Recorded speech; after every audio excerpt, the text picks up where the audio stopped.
Tapi nak ingat, dia berhubung tu dengan kata nama. Dia ada ketika berhubung kata kerja. Ini sambung dengan isim.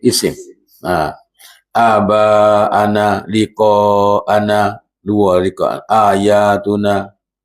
Tu. Contoh bawah tu. Innal ladzina la yarjuna liqa'ana waradu bil hayatid dunya watma'annu biha walladzina hum an ayatina ghafilun. Innal ladzina la yarjuna, sesungguhnya orang yang tidak mengharapkan liqa'ana. Liqa'a mana jumpa, perjumpaan. Liqa. Na kami. Mana orang yang tidak mengharap perjumpaan dengan kami. Gitu. Jadi liqa' tu isim. Na adi nahnu asanna. Sarina asannahnu. Samalah an ayatina. Wa idza tutla alaihim ayatuna. Asal ayatu nahnu.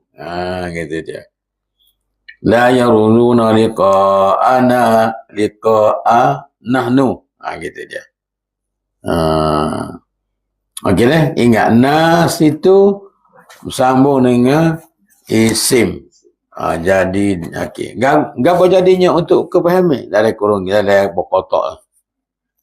Nah, dari ayat contoh di atas maknanya kita atau kami. Kedudukan ayat tersebut sebagai sandaran mudhafun ilaih.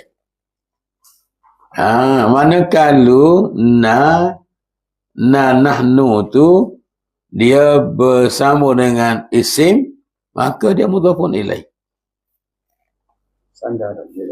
Mudhafun ilaih. Mana kata yang sebelum na tu mudhaf. Dia berdina tu mudhafun ilaih. Mana kita balik aba'ana, dua perkataan abasa. So aba tu jadi mudhaf. Na mudhafun ilaih. Liqa'a mudhaf, na mudhafun ilaih. Ayati mudhaf, na mudhafun ilaih. Ayatu mudhaf, na mudhafun ilaih.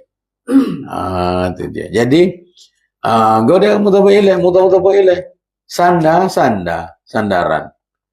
Apa maksud sandaran?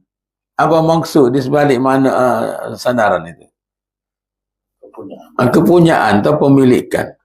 Manakah kita kata ayat ni aba'ana maksud dia? Bapa-bapa milik kami ya.